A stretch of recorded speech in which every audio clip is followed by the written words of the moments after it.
Hello बच्चों, let's read this question. The question say that which one of the following substrate will be the most reactive for even reaction. बच्चों यहाँ पर चार option given है, चारों option में चार सबस्ट्रेट गिवन है।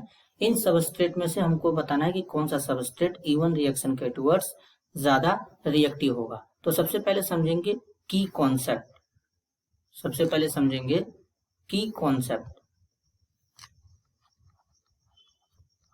की कॉन्सेप्ट होगा इवन रिएक्शन।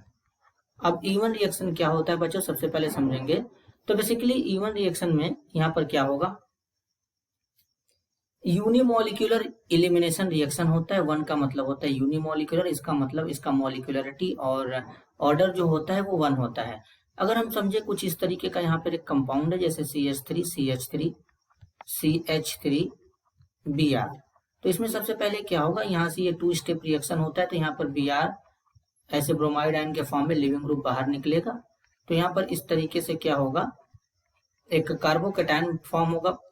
देन यहाँ पर जब एल्कोहलिक के OH के साथ में इसको ट्रीट करेंगे तो OH माइनस आएगा। यहाँ से CH2 इसको बना लेते हैं बच्चों, ऐसे समझने में आसानी होगा। और एक हाइड्रोजन यहाँ पे इसको शो कर लेते हैं।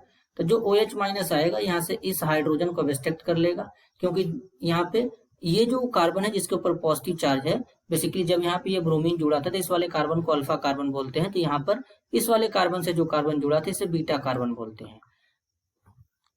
तो यहाँ से अब ये हाइड्रोजन रिमूव हो जाएगा। जब रिमूव हो जाएगा तो यहाँ पे क्या होगा, एक एल्कीन का इस तरीके से यहाँ पे क्या होगा बच्चों, फॉर्मेशन हो जाएगा। तो ये एल्कीन बन जाएगा, इसे एलिमिनेशन रिएक्शन कहते हैं। अब यहाँ पे एल्कीन जितना ज्यादा स्टेबल होगा उसके रिगार्डिंग ये सबस्ट्रेट उतना ज्यादा रिएक्टिव होगा। तो अब अगर हम पहले वाले कंपाउंड में देखें तो पहला वाला जो कंपाउंड है कुछ इस तरीके से है। यहाँ पर ये है कार्बन, कार्बन के साथ में है ब्रोमीन, और यहाँ पर एक तरीके से और लगा है रिंग CH2 CH3। अब अगर हम यहाँ से ब्रोमीन को हटा दें और ब्रोमीन हटाने के बाद यहाँ पर ये जो बेसिकली रिंग लगा है, इस रिंग के पास में तो यहाँ पर क्या है बच्चों, सबसे पहले इसका कार्बोकेटायन बनाएंगे। तो इसका कार्बोकेटायन इस तरीके से बनेगा। तो अब यहाँ से क्या है, ये वाला हाइड्रोजन यहाँ पर इस तरीके से इसका शो करेंगे। तो इसके बीच में यहाँ पे क्या होगा, इसको जरा शो करेंगे इस तरीके से बच्चों। तो ये यहाँ पे शिफ्ट होगा। शिफ्ट होने के बाद इस तरीके से एक एल्कीन का फॉर्मेशन हो जाएगा। डबल बॉन्ड C, यहां पर है HCH3। तो इस तरीके से यहां पर एल्कीन का फॉर्मेशन हो जाएगा। अब ऑप्शन बी वाले कंपाउंड का अगर हम एल्कीन बनाए तो यहां पर PHCH बच्चों double bond CH single bond CH3, ये एल्कीन बनेगा। यहां से हाइड्रोजन निकलेगा और यहां से ये Br, तो यहां पर इनके बीच में डबल बॉन्ड आएगा, एल्कीन बनेगा। इसी तरीके से अगर तीसरे वाले कंपाउंड में देखें तो यहाँ से Br बाहर जाएगा, इससे कार्बन से हाइड्रोजन जाएगा। तो यहाँ पर CH ट्रिपल बॉन्ड यहाँ पे आएगा, 3 बॉन्ड इस तरीके से बनेगा। फिर यहाँ पे C हो जाएगा CH2 CH3, ये यहाँ पर एल्काइन बन जाएगा इस तरीके से।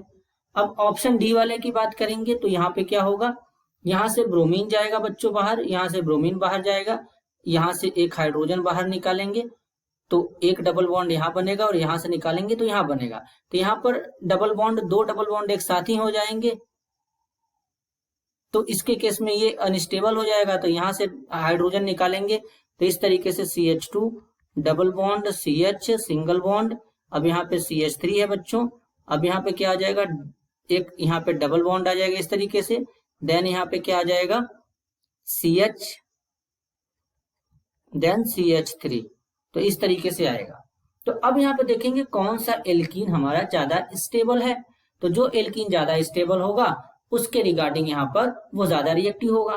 तो अब यहाँ पर अगर इस वाले एल्कीन के रिगार्डिंग यहाँ पे देखें तो इसके रिगार्डिंग यहाँ पर ये ज्यादा सब्स्टिट्यूटेड एल्कीन है सबके कंपेयर में। ये वाला एल्कीन देखेंगे तो यहाँ पर ये एल्कीन कम सब्स्टिट्यूटेड है। यहाँ पर ये क्या है, मिथाइल ग्रुप है जिसमें 3 अल्फा हाइड्रोजन है।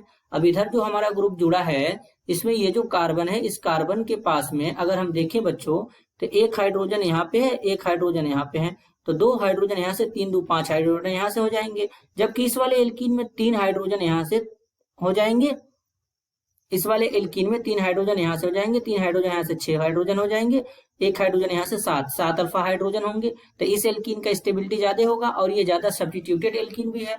तो जो एल्कीन शेरजेव के अकॉर्डिंग मोस्ट सब्स्टिट्यूटेड एल्कीन जो होता है वो मेजर प्रोडक्ट होता है, तो ये हमारा मेजर प्रोडक्ट भी होगा। तो इसलिए इस वाले एल्कीन का स्टेबिलिटी ज्यादा होगा। तो इसके रिगार्डिंग जो सबसे ज्यादा रिएक्टिव हमारा सबस्ट्रेट होगा E1 रिएक्शन के रिगार्डिंग वो होगा ऑप्शन डी। तो इस तरीके से करेक्ट आंसर होगा option D. This is your answer. I hope you understood it well. All the best.